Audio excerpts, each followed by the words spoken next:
They told us these legends were gone forever, buried, silenced, finished. But what if the cameras never stopped rolling? What if the streets never stopped watching? And what if the biggest lie in hip-hop history is death itself? Tonight, we're cracking open a vault the industry never wanted unlocked. Grainy videos, chilling photos, leaked DMs that were never meant to surface. Fans swearing they spotted faces that should not exist anymore. And insiders whispering that some of rap's most iconic voices didn't disappear, they vanished. Because once you start lining up the evidence, the coincidences stop looking like coincidences. Security footage surfacing years later. Lookalikes caught moving exactly like the legends we lost. Social media accounts posting after funerals, and cryptic lyrics that suddenly feel less poetic and more like instructions. Every time one of these clips goes viral, the internet explodes. Twitter turns into a war zone, families rush to deny everything. Labels go silent, and fans ask the same forbidden question: what if we were lied to? Tonight's story isn't safe, it's not respectful, and it's definitely not comfortable. But once you see what people claim was caught on camera, once you hear what insiders swear they've seen with their own eyes, you'll never hear the phrase "rest in peace" the same way again. Because if even one of these legends slipped the grave, then hip-hop's darkest secret isn't murder, it's survival. And what we're about to reveal, it changes everything. The video that cracked everything open wasn't supposed to exist. It surfaced without context, without credit, and without mercy. A grainy clip filmed from inside a moving car showed a man stepping out of a corner store, hoodie pulled low, chin tilted in a way that sent shockwaves through anyone who knew hip-hop history. The walk was wrong to be a coincidence. The posture was unmistakable, and the comments exploded before the clip could even finish buffering. People weren't asking if it was real, they were asking how something like this could still be hidden. Within minutes, timelines caught fire. Twitter threads multiplied faster than they could be deleted. TikTok stitched the clip from every angle, slowing it down, zooming in on hands, ears, scars. Fans compared it to old interviews, old performances, old surveillance stills from decades ago. And one phrase kept repeating like a curse: "That's him." The account that posted the clip vanished before sunrise, but the damage was already irreversible. Then the leak started. An alleged insider dropped screenshots of DMs claiming that certain rap deaths were managed exits, not endings. According to the messages, some artists didn't die, they disappeared, assisted by people who had more to lose if those voices stayed loud. The screenshots were labeled fake by mainstream blogs within hours, but not before they were saved, reposted, and dissected by thousands. Every denial only fueled the obsession. The first name to dominate the chaos was Tupac Shakur. For years, his name has been the heartbeat of every rap death conspiracy, but this time felt different. A resurfaced security clip from a Caribbean port showed a man boarding a small boat, head down, wearing a bandana tied in a way fans swore only Pac did. The timestamp claimed it was filmed years after his reported death. The port authority denied everything. The footage mysteriously disappeared, but screenshots lived forever. People revisited the Machiavelli theory with fresh hunger. Pac adopting the name inspired by a philosopher who wrote about faking death as strategy suddenly felt less symbolic and more instructional. Lyrics about resurrection. Album art drenched in crucifixion imagery. Interviews where Pac joked about disappearing. None of it sounded harmless anymore. Then Suge Knight's old prison interviews started circulating again. Clips where he smirked and hinted that Pac was not gone spread like wildfire. Fans replayed his words obsessively. "If Pac was alive, would you know?" he asked once. At the time it sounded like bravado, now it sounded like a slip. When the man who was sitting next to Pac the night he was shot keeps hinting at secrets, people listen. Before anyone could catch their breath, Biggie's name got dragged back into the storm. A leaked audio clip allegedly recorded in the early 2000s featured a man with Biggie's unmistakable cadence laughing and saying, "Y'all still think I'm gone," audio experts argued. Some called it AI, others said the breathing patterns and vocal cracks couldn't be replicated that accurately. The clip vanished from the hosting site within hours. The uploader's account was suspended. Too late, the damage was done. Fans connected dots that had always felt off. Two giants, both killed in drive-bys within 6 months. Both cases unsolved. Both albums dropping right after their deaths filled with eerie foreshadowing. People began asking the forbidden question again: what if the beef was staged and the deaths were the only way out? Then came Eazy-E. His death has always carried a strange weight. Healthy one moment, diagnosed the next. gone weeks later. Old clips of Suge Knight joking about injecting people with AIDS resurfaced, igniting fury all over again. A former associate allegedly claimed Eazy was rushed into experimental treatments without full consent. Another claimed he was handled because he knew too much about the industry's early power structure. None of it was proven. None of it went away. A blurry photo surfaced showing a man in a baseball cap at an airport in Mexico years after Eazy's funeral. The resemblance was chilling, same eyes, same build. Fans went feral, the airport denied records. The photo was labeled a hoax, but the comment sections didn't care. Then the South entered the conversation. Soulja Slim's name started trending after an old interview clip resurfaced where he said, "If I die, it won't be random." Weeks after his murder, a neighbor claimed they saw him alive, walking through a back alley at dawn. The claim was dismissed for years. Now it was being replayed like prophecy. Was it denial, or was it something darker? Mac Dre's mystery exploded next. Kansas City, random highway, no arrests, a death that never fully made sense. A leaked police document suggested financial disputes, not street beef. Then a photo appeared of a man resembling Dre at a Bay Area car show years later. Same laugh, same stance. Fans pointed out he'd always joked about disappearing. The post vanished. The uploader went private. The speculation only intensified. By now, social media was unrecognizable. Fans were crying on live streams. Others were angry, accusing the industry of lying. Some felt betrayed, others felt hopeful. Celebrities began reacting carefully. Some laughed it off, some refused to comment. A few posted cryptic messages about truth and illusion before deleting them minutes later. Then a former tour manager allegedly leaked a voicemail. In it, a distorted voice claimed, "Death is cheaper than silence. It solves contracts, beefs, and investigations." The voicemail ended abruptly. Nobody could verify it. Nobody could ignore it. The phrase "dead men don't testify" started trending within hours.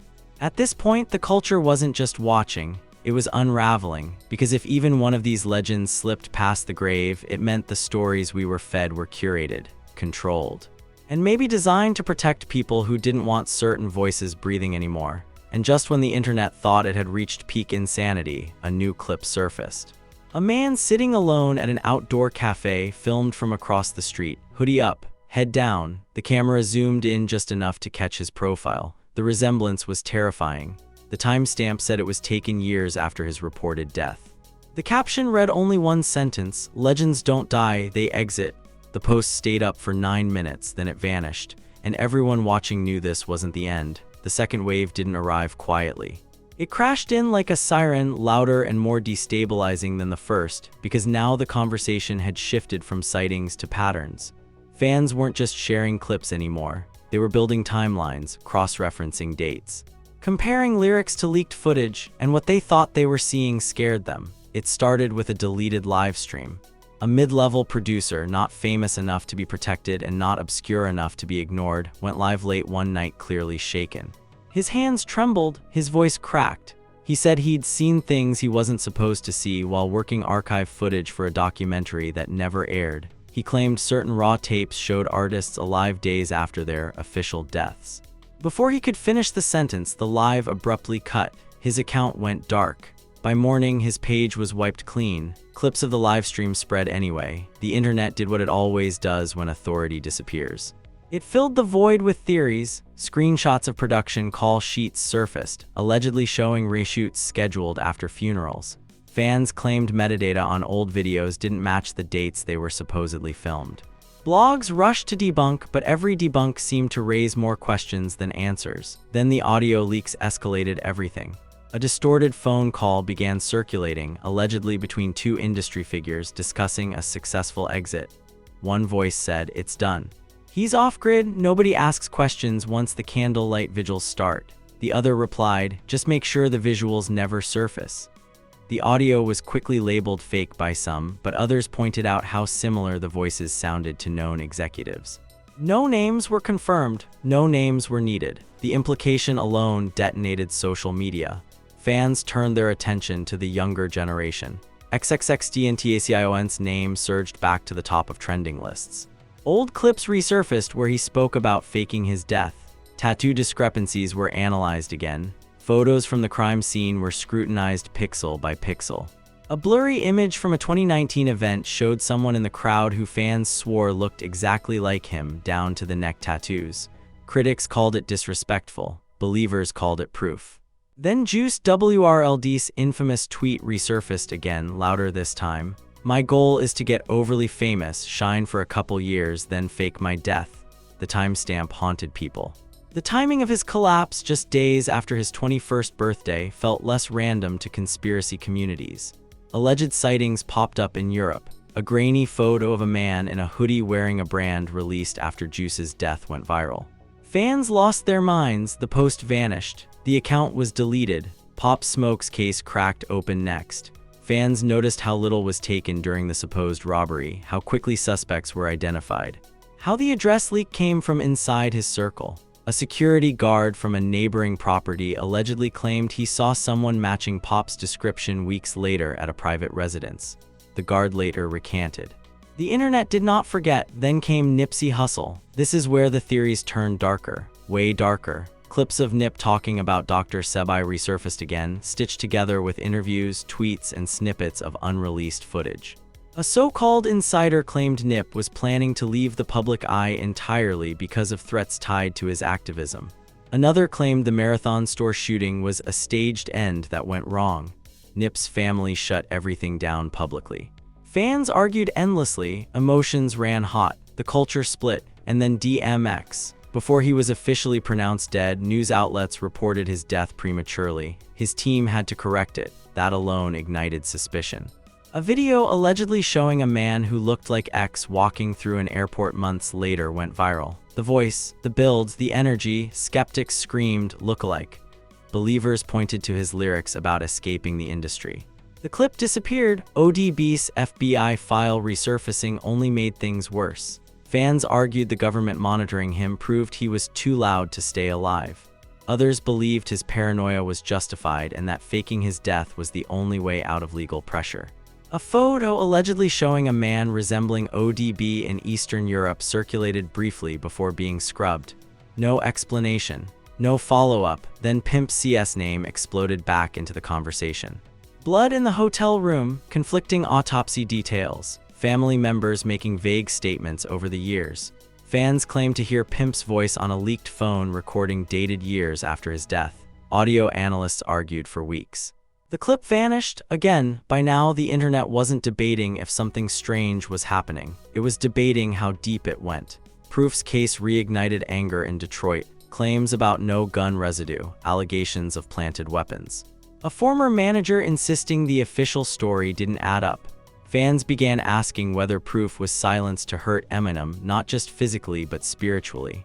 Old photos of Eminem looking haunted were dissected like crime scene evidence. MF Doom's delayed death announcement added another layer of unease. 2 months, no explanation, a masked legend whose entire persona was deception. Fans joked at first, then stopped laughing. The timing, Halloween, New Year's Eve, Doom referencing DB Cooper. Fans asked the unthinkable. What if this was the final performance? Then King Von, lyrics that read like confessions. A fatal confrontation caught on camera from multiple angles yet still leaving questions. Charges dropped. Allegations of setups and leaked locations. Fans swore they saw Vaughn lookalikes moving around Chicago months later. Grief and paranoia mixed until nobody knew which emotion they were feeling anymore. Young Dolph's death reopened old wounds, multiple attempts on his life before, broad daylight execution, one suspect acquitted, allegations of a bounty. Fans argued whether justice was served or staged. Old interviews resurfaced where Dolph said he knew death was chasing him. Some took that as prophecy, others took it as planning. Takeoff's case shook people differently. No ego, no beef, wrong place, dice game gone bad, or so they said. Fans analyzed security footage, body language, timing. Why was he so quiet? Why did certain people survive? Why did the case feel contained? The theories spiraled. Mac Miller's fans entered the chat with grief still raw. Dealer convictions gave some closure, but others felt scapegoats were offered. Lyrics were reanalyzed again, tweets counted down. Fans argued whether he was warning us or planning an escape. A photo of a man resembling Mac in a small European town went viral briefly. The uploader said nothing. The post disappeared, then the most chilling detail of all surfaced, a list. An anonymous account posted what it claimed was a safe roster: names of rappers, dates of death, and locations where they were allegedly spotted alive. The list stayed up for 11 minutes, long enough for screenshots. Long enough to spark panic. The account vanished like all the others. At this point, the question wasn't whether these legends were alive. The question was whether the culture was ready to accept that death might not be the end of the story it was sold. And just as people thought the internet couldn't get any louder, a final message appeared on a private forum. Y'all keep looking for bodies. That's not where the truth is. Look for silence. Look for contracts that ended. Look for investigations that stopped. Then the thread locked, and everyone watching felt it. Something big was still coming. By the time the third wave hit, the culture wasn't screaming anymore, it was whispering. And whispers are always more dangerous than noise. The shift happened when people realized the clips weren't slowing down, they were getting cleaner, higher resolution, better angles, shorter appearances. Almost like whoever was behind them was learning how to feed the internet just enough to keep it starving. 1 second too long and the illusion breaks. 1 second too short and the mystery survives. Then came the most unsettling development yet. A former private security contractor went semi-viral after an anonymous interview transcript leaked on a niche forum. He claimed he'd worked relocation details for high-profile individuals who were declared dead publicly but moved quietly under new identities. According to the transcript, musicians were the easiest because the world expects chaos around them. He wrote one sentence that made readers physically uncomfortable: "If the story is tragic enough, nobody asks for proof." The post was removed within an hour. The forum went private. Screenshots flooded X anyway. Fans began noticing something else: money trails, royalties that never stopped moving, trusts that remained active, estates that paid out in ways that didn't align with typical posthumous structures. Armchair analysts pointed out shell companies tied to islands, remote regions, and countries with loose identity laws. Was it coincidence, or was someone still alive enough to need income? Then a label executive slipped. During a podcast appearance, he laughed while discussing posthumous releases and said, "You'd be surprised how many artists are more profitable dead than alive." He paused. The room went quiet. He added, "I didn't mean that literally." The clip exploded. He issued a clarification the next day. Nobody bought it. Fans turned toward behavior. Why did certain investigations stall right when they got close to answers? Why did witnesses suddenly change stories? Why did families fight so aggressively against conspiracy theories instead of ignoring them? Psychologists weighed in, suggesting denial. Conspiracy communities suggested NDAs. The internet did what it does best: it chose chaos. Then came the emotional meltdowns. One fan went viral sobbing on live video, saying she felt robbed of closure. Another screamed that if her favorite rapper was alive, she didn't know whether to feel betrayed or relieved. Memorial pages turned into battlegrounds. Rest in peace comments were met with allegedly. Grief itself became unstable. Celebrities reacted carefully. Some mocked the theories to distance themselves. Others refused to say names. A few posted vague messages about truth being stranger than fiction. One artist posted a photo of a sunset with the caption, "Some exits aren't funerals." He turned comments off immediately. Then a final leak dropped. A supposed internal memo from a risk management firm circulated briefly, claiming the firm specialized in crisis resolution for public figures, including identity extraction and long-term off-grid relocation. The memo listed music, film, and activism-related assets as high-risk categories. The document was dismissed as fake within hours. No one explained why it disappeared everywhere at the same time. At this point, even skeptics were uneasy, not because they believed every theory, but because too many things felt intentionally unresolved. Too many moments where answers could have existed but didn't. Too many coincidences stacked neatly on top of each other. Then came the final sighting. A video filmed from behind a tinted window. Nighttime, rain.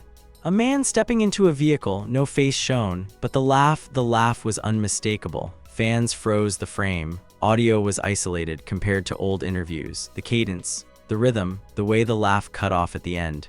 The caption read, "Still breathing?" The video was taken down in 7 minutes. No explanation, no reupload, just gone. And that's when the conversation changed forever. Because whether any of these legends are truly alive doesn't even matter anymore. What matters is that the culture no longer trusts the finality of the stories it's given. Death used to be the end of the narrative. Now it feels like a curtain, and people are convinced someone is standing behind it. Hip-hop has always thrived on myth, on exaggeration, on survival against impossible odds. So maybe it's inevitable that the greatest myth of all would be this, that some voices refuse to be silenced, even by death itself. Or maybe this is all projection, grief looking for hope, hope looking for proof, and the internet turning uncertainty into legend. But here's the part nobody can explain away. Every time a new clip surfaces, it disappears. Every time someone gets close, the trail goes cold.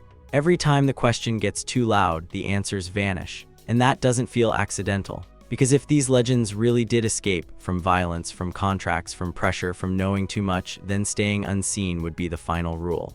No interviews, no statements, just silence broken only by rumors and shadows. And if they didn't, then the fact that so many people believe they could have says everything about how little trust remains between the culture and the machines that profit from it. Either way, the damage is done. Death no longer feels definitive. Funerals no longer feel final. And legends no longer feel gone. They feel watching. And as the internet keeps scanning crowds, slowing down footage, isolating voices, and chasing ghosts, one truth becomes impossible to ignore. In hip-hop, the line between myth and reality has never been thinner. And once that line disappears, nothing ever really rests in peace. If you made it this far, you already know this isn't just a video you casually scroll past, it's a door you can't close once it's opened. Whether you believe every theory or side-eye every clip, one thing is undeniable. The stories we've been told don't sit right, and millions of people feel it at the same time. That doesn't happen by accident. This is bigger than rumors. Bigger than fan theories, this is about trust, about who controls the narrative, and about why so many questions are still unanswered years later. And the moment you stop asking those questions is the moment the story gets rewritten without you. So don't let this conversation die here. Hit like right now so this doesn't disappear into the algorithm like all the clips that mysteriously vanished.